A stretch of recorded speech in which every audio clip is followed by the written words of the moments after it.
Boker Tov, Chodesh Tov, Shabbat Shalom, Kol Tov, Bezrat Hashem en ce vendredi 3 décembre et le Kaftet. Nous sommes la veille de Rosh Chodesh, Tevet Bezrat Hashem Itbarach, on n'est que de très très bonnes nouvelles. Shiur acheté Bezrat Hashem pour un sujet bien précis par Keren Ukra pour l'élévation de l'âme de sa maman, malheureusement partie très jeune, de façon tragique, renversée par une voiture. Hashem vrechota b'chol asher la Bezrat Hashem b'shamayim tiskena le arbe nachat. Et donc c'est comme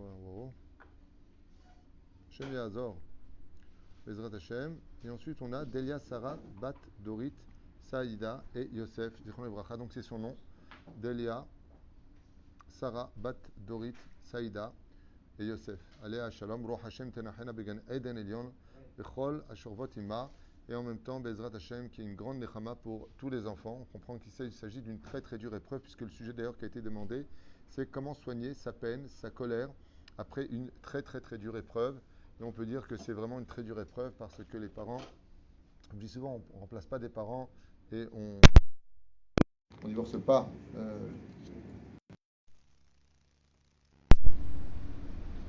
Le son est bon? Il y avait un problème? Ah, ok. Donc voilà, j'espère que vous m'entendez. Si c'est le cas, vous me le dites. Le Besséder, on ne répète pas. Donc on disait que Bezrat Hashem, que ce shiur avait été acheté en ce 3 décembre, vendredi, veille de Rosh Chodesh, Bezrat Hashem pour 2 jours, pour ceux qui ne le savent pas, Metsuyan, comme on dit que c'est bon. Donc comment soigner sa colère et remonter d'une très dure épreuve, puisque vraiment on parle d'une très très très difficile épreuve. Shiur en tout cas dédié pour l'élévation de l'âme de Delia Sarah Bat Dorin Saïda et Yosef. Allez à Shalom, on pensera à tout le métier Israël, Georgianou, Ben Simcha Alice, Kol Choli Israël, Bezrat Hashem, Bakol, Mikol, Kol.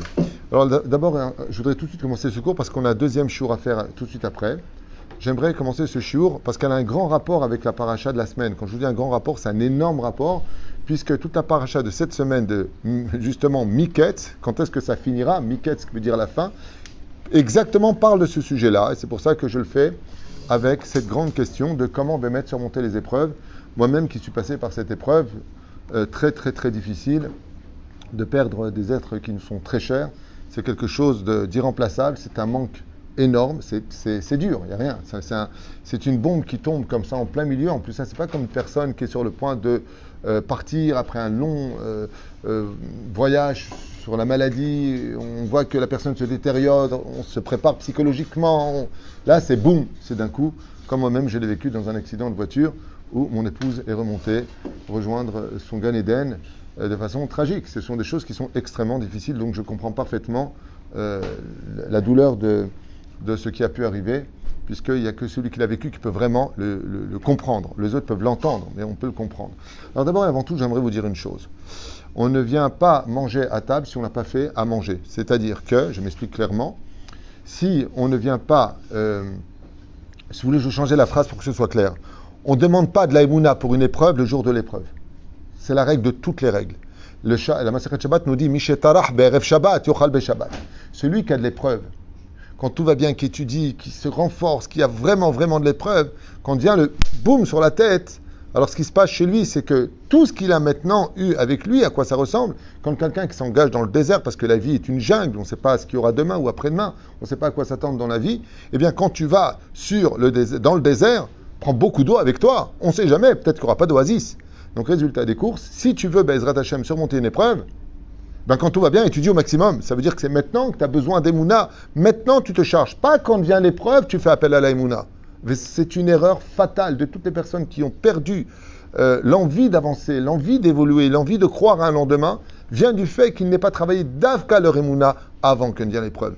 Il y a une très très belle histoire que je ne peux pas raconter parce qu'elle serait trop longue, mais tout le monde connaît cette Gemara qui dit que quand une personne est attaquée par le Yetzer Hara, alors on lui dit emmène au Beth Midrash, et puis après on lui fait le Shema Israël, après on lui rappelle le jour de la mort. Mais attends, on a vu des gens qui allaient au cimetière, qui voyaient des cadavres devant eux, ils sont toujours Mehalel Shabbat, ils sont toujours avec des goyim, ils mangent toujours pas kasher. En quoi ça a changé les choses? Mazer emmène au Beth Midrash. Regardez bien ce que nous dit la Gemara. Pour aller au cimetière et se rendre compte que demain, nous-mêmes, on peut mourir quand on voit un cadavre qu'on a aimé devant nous, pour faire teshuva, il faut d'abord être au Beth Midrash.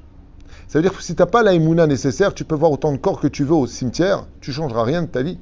La fille qui n'était pas pudique reste impudique. Quand elle disait des bêtises, elle continue de dire des bêtises. Il n'y a rien qui change dans sa vie. Pourquoi?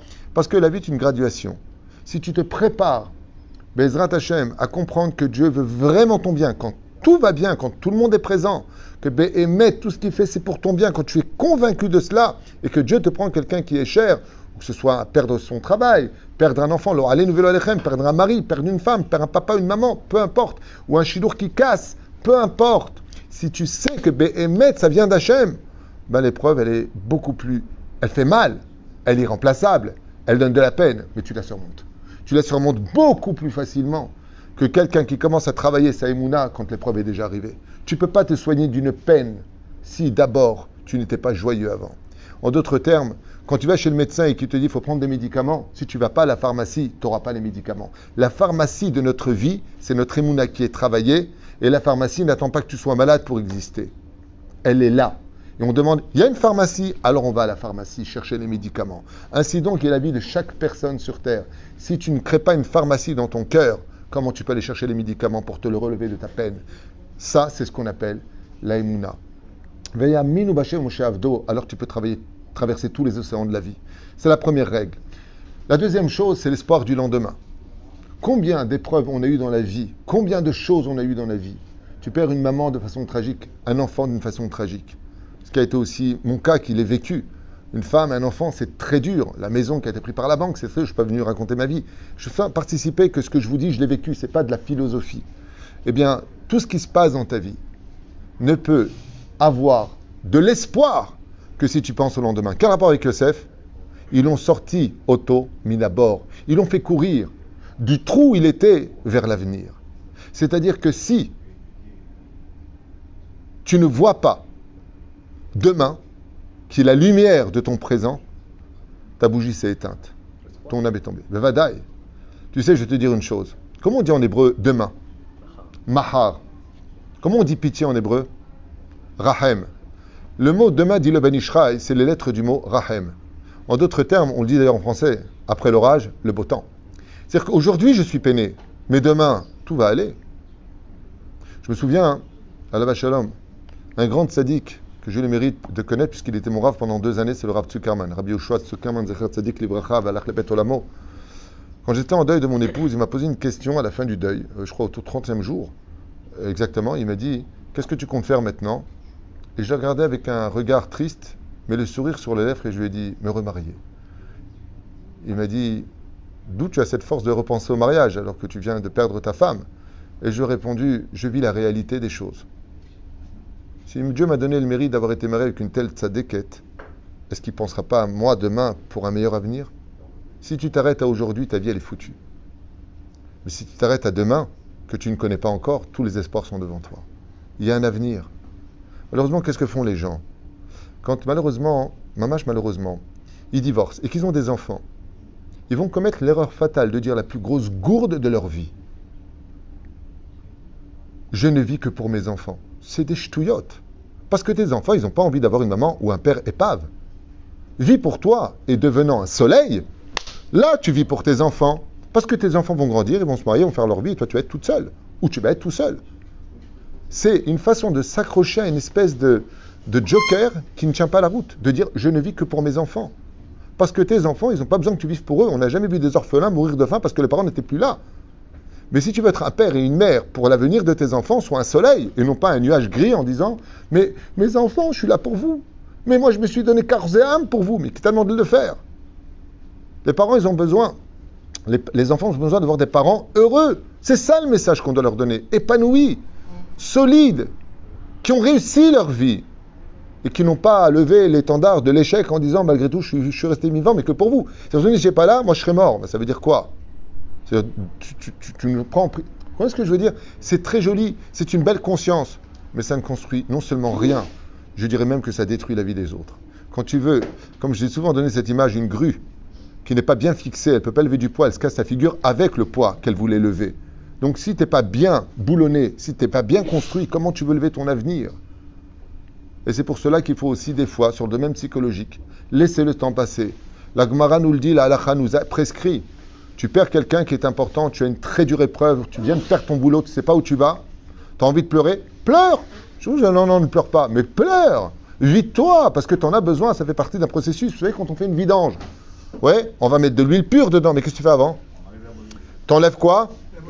La mauvaise huile. T'as vu comment elle est, la couleur de la mauvaise huile? Elle est noire, elle est épaisse, elle est sale. Et quand tu mets de l'huile dedans, comment elle est? Elle est pure, elle est belle et elle est transparente. Elle n'est jamais noire, elle est transparente.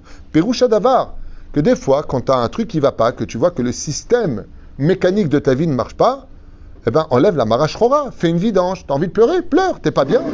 Tu as le droit de pas être bien, mais à une condition, que tu crois en demain.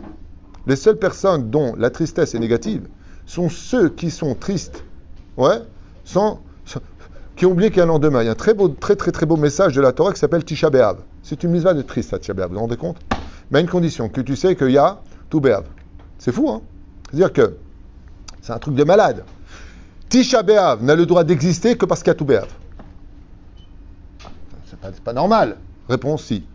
Aujourd'hui tu pleures, demain tu feras le mariage de tes enfants. Donc il faudra que tu sois vivant pour le mariage de tes enfants. Donc si l'épreuve ne me tue pas, elle me renforce. Ainsi donc tu peux réussir ton épreuve. Celui qui se noie dans l'épreuve du présent ne vivra jamais son avenir, même s'il passe devant lui, il ne le verra pas. Et la reine, on ne peut pas se relever d'une épreuve si on n'est pas capable de voir que demain existera encore.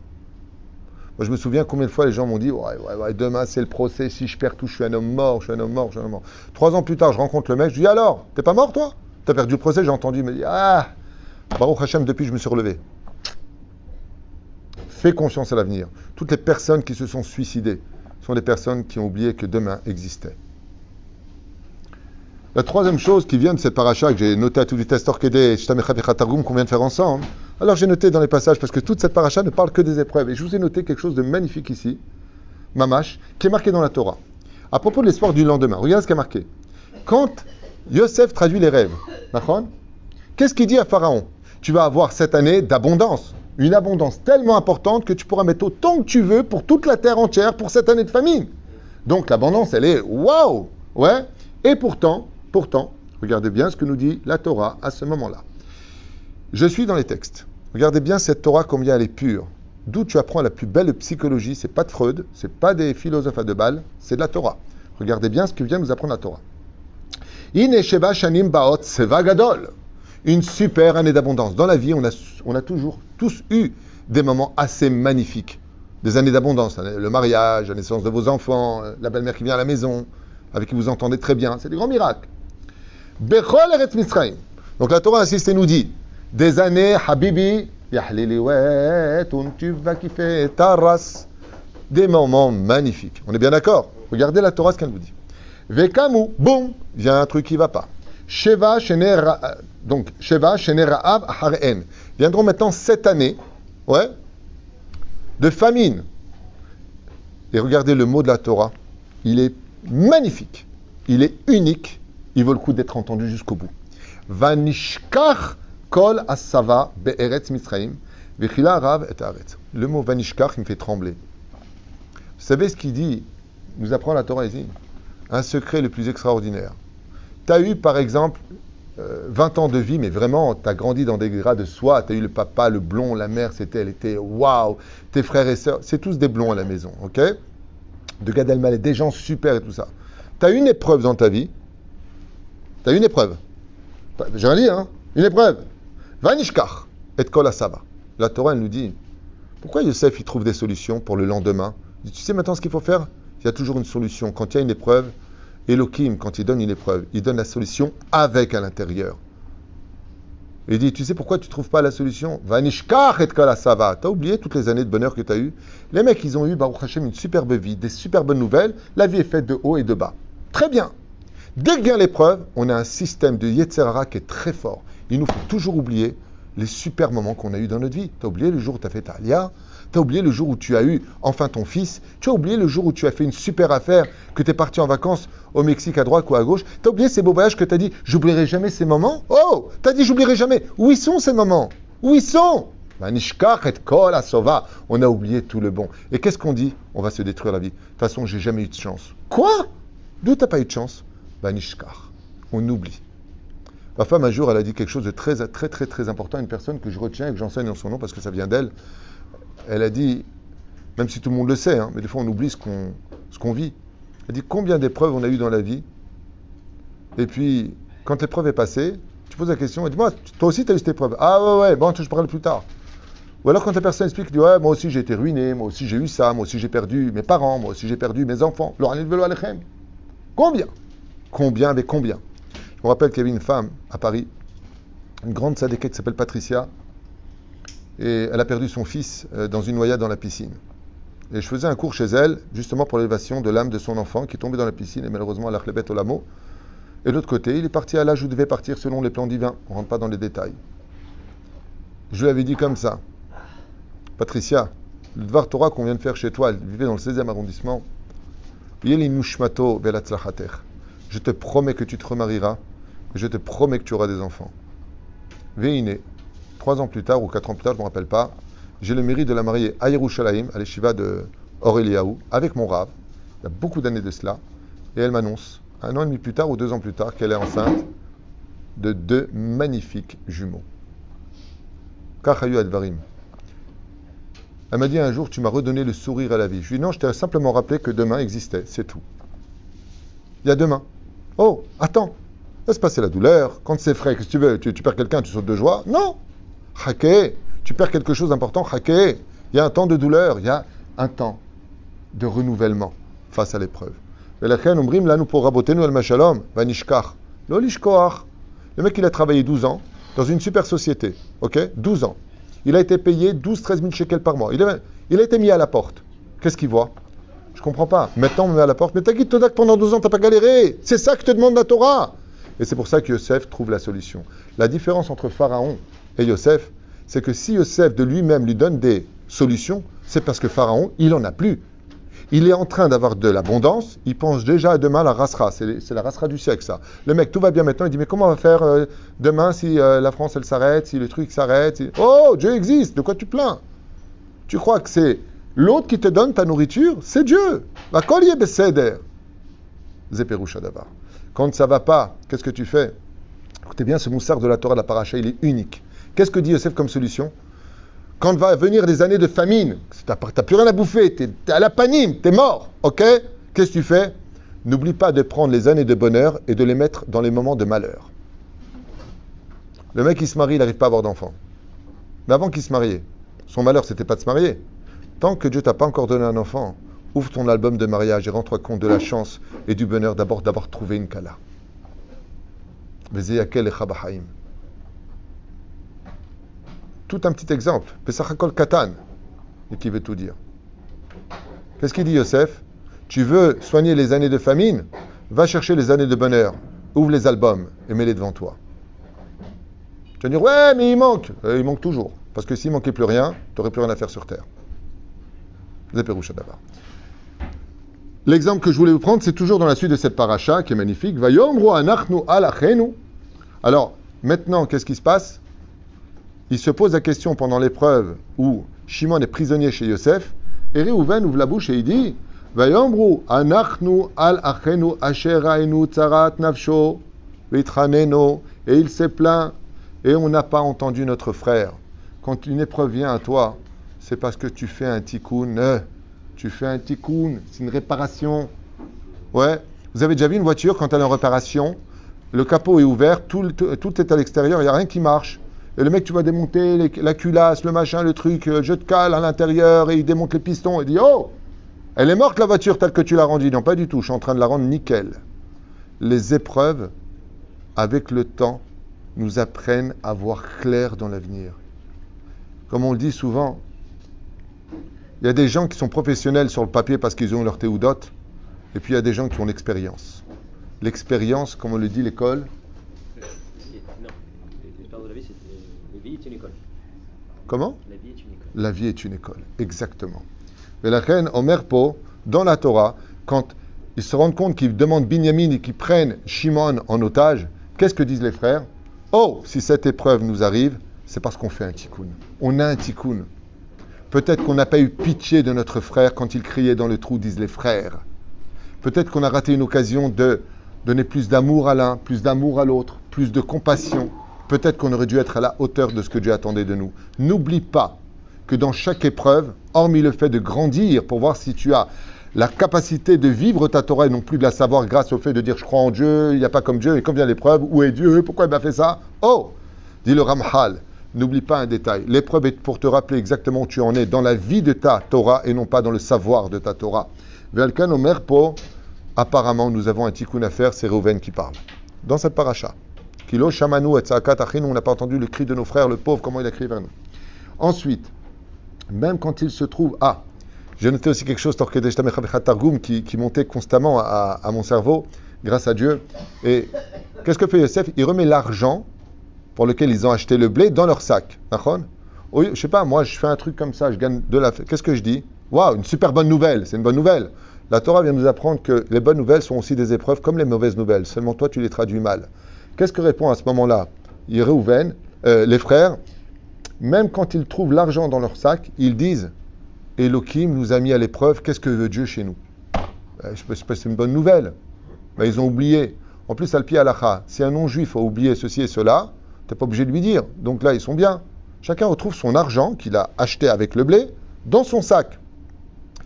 La Torah vient nous apprendre ici qu'on se trompe tous dans la vie. On croit que les mauvaises nouvelles, c'est les dures épreuves, et les bonnes nouvelles, ce n'est pas des épreuves, c'est des cadeaux de Dieu. Regardez bien le texte de la Torah. Qu'est-ce que nous apprend le texte de la Torah? Ils sont tous affolés. Qu'est-ce que veut Marotse Elohim? Pas Hachem. Il dit, qui t'a dit que la bonne nouvelle, c'est une bonne nouvelle? Qui t'a dit que c'est ce que Dieu y voulait? Qui t'a dit que ce n'est pas une épreuve à ce moment-là? De là, tu apprendras qu'il n'y a ni bonne nouvelle, ni mauvaise nouvelle. La seule mauvaise nouvelle de toute ta vie durant, c'est comment tu as pris l'épreuve. L'opahot velo yoter. Méditez sur ce que je viens de dire à l'instant, vous vous rendrez compte. C'est puissant. J'ai envie de m'embrasser la main. Non, je plaisante. C'est pas de moi, c'est la Torah. C'est la Torah qu'il faut embrasser. Top. Et je finis. Allô, comment c'est marqué là-bas? Alors ça c'est de moi hier. C'est ma réflexion hier pendant l'allumage des bougies. C'est plus la Torah, donc je referme ma Torah à Kidosha. J'ai eu une réflexion hier à propos de la Mahloket Hillel et Shammai. Vous savez, dans la Gemara, la Sechet Shabbat, Pedaf Kafalef, Avbet, on a 3 feuilles comme ça de Gemara dans la Sechet Shabbat, aussi dans Baba Kama, une petite réflexion sur Hanouka. Mais qui 40, c'est là-bas que tout le Icar de la Mahloket. Et il y a quelque chose qui est en train de se passer pendant que Eric met les bougies de Hanouka et les prépare. D'ailleurs, il faut mettre le chamage devant, parce qu'il y en a qui s'est grillé la main hier. On s'en fiche. C'est pas ça, c'est qu'il était en train d'allumer le pauvre, et je vois les flammes qui sont comme ça, et lui qui... enlève ta main. Ok. J'ai une réflexion hier et j'aimerais la partager avec vous. Alors ce que je vais vous dire, c'est de moi, c'est bien du Hadat, Avdechem David Twitou. C'est ma réflexion, et peut-être que je me trompe, mais je vais certainement le trouver, parce que chaque fois que j'ai une réflexion dans mon étude, j'ai toujours trouvé par la suite d'un gadol, d'un gdolador, que ce soit Ibn Ezra, que ce soit le Ran ou autre, je retrouve tôt ou tard cette explication. Je ne connais pas tout en Torah, je suis pas... Shammai, qu'est-ce qu'il dit? Comment on allume les bougies, Shammai? On commence par 8, on finit par 1. Donc, on commence par le miracle lui-même, qui est la mesure du miracle. Shammai dit, dans la vie, on commence par le miracle des 8 jours. Parce que le premier jour, quand tu l'allumes, tu avais une fiole pour le premier jour, c'est pas un miracle, dans le tahles des choses. Mais la reine, Shammai, il dit, on commence par 8, 7, 6, 5, 4, 3, 2, 1. Hillel, il dit le contraire. Il dit, Olim Bakdusha velo yordim. Dans la vie, il faut toujours avancer. Donc, 1, après 2, après toi. Olech ou Mosif, Zeatana chez Hillel. On va et on rajoute, on va et on rajoute. Moi, avec ça, j'ai juste un très gros problème.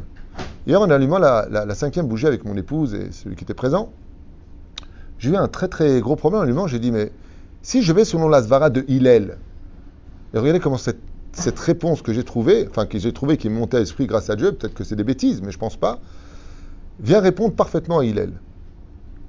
C'est que si tu dis Oler homosif, alors normalement, selon ce principe fondamental, comment tu dois allumer la menorah? Bidiouk! Normalement, tu devrais allumer donc la première le premier jour. Ensuite, c'est-à-dire que, imaginez qu'on est au 5e jour, Nachon. Si je vais le principe Oler homosif, d'abord la première, la deuxième, la troisième, la quatrième et la 5e. Mais c'est pas ce qu'on fait. On va selon la chita d'Hillel qui allume comme Shammai. Mais il y a un truc qui ne va pas. C'est une réflexion qui est claire. Pourquoi on fait 5e, après 4e, après 3e, après? Et j'ai vraiment envie de vous faire partager quelque chose de personnel. C'est que si en réalité des réalités, je ne faisais pas comme il le dit, oler homosif, c'est-à-dire que dans la vie, quand tu allumes une lumière dans l'obscurité de la nuit qui vient d'arriver dans ta vie, à Tzedakochavim, on allume les bougies de Hanouka, c'est cette journée-là qui va éclairer toutes les autres. Mais il ne faut pas que dans la vie, ton passé s'accumule derrière ton présent.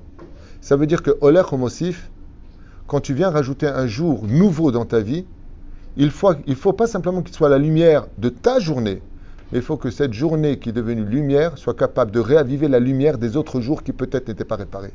D'où ça m'est venu tout cela? Du Harizal. Comment je suis arrivé à ce raisonnement? Parce que le Harizal nous dit que pendant la période de la Teshuvah, nous avons une semaine très spéciale. Il y en a qui disent que cette semaine, c'est avant Rosh Hashanah, la dernière semaine avant Rosh Hashanah. Il y en a qui disent pas du tout. La première semaine de Rosh Hashanah, tous les dimanches viendront réparer tous les dimanches qui se sont déjà déroulés. Tous les lundis viendront. Par exemple, tu as raté le Sefer Torah le lundi, va au Sefer Torah à ce lundi-là, tu viendras, où tu as remonté tous les lundis en arrière et tu es monté au Sefer Torah. Mashma Mikan, que quand te vient l'épreuve le jour même, il faut que cette épreuve soit si forte pour toi, dans sa lumière, que tu vas faire ressortir qu'elle soit capable de réaviver toutes les autres périodes qui ont été tristes. Sinon, tu n'as pas fait la chita de pouvoir dire Bayamim ahem bazemanazé, Sha'asan Nissim. Le nes de l'histoire, à quoi ça ressemble? J'ai souvent donné cette image. C'est comme quelqu'un qui a attrapé une givrol vared. C'est une givrol, une tige. Comment elle est la ronce, la tige de la rose? Ça ressemble à quoi si tu enlèves les pétales? Ça ressemble à une ronce qui n'a aucune valeur, dont personne ne voudra. Mais si en haut tu mets juste des pétales, toute ta ronce devient une rose. Et là tu peux l'offrir en disant à l'autre, je t'aime. Zéperouch Adavar pour lequel, quand on a une journée, si Bezrat Hashem, on a compris tout ce qu'on vient de dire à l'instant, et qu'on met juste des pétales sur cette épreuve, on réavive les autres bougies, les autres jours de notre vie qui étaient si tristes et remplis de douleur. Le Zéperouch Adavar pour lequel, quand vient une épreuve, arrête de faire des amalgames de ta vie. Chaque bougie est bénie par lui-même. Chaque jour n'appartient pas au jour précédent ni au jour de l'avenir. Mais chaque jour est capable de donner plus de lumière au passé si juste allume la lumière du jour présent. Baruch Adonai Leolam Amen, Ve Amen, Ve Shabbat Shalom. Vous avez un deuxième shiur, je ne vous conseille pas de le rater, c'est une bombe. Bravo.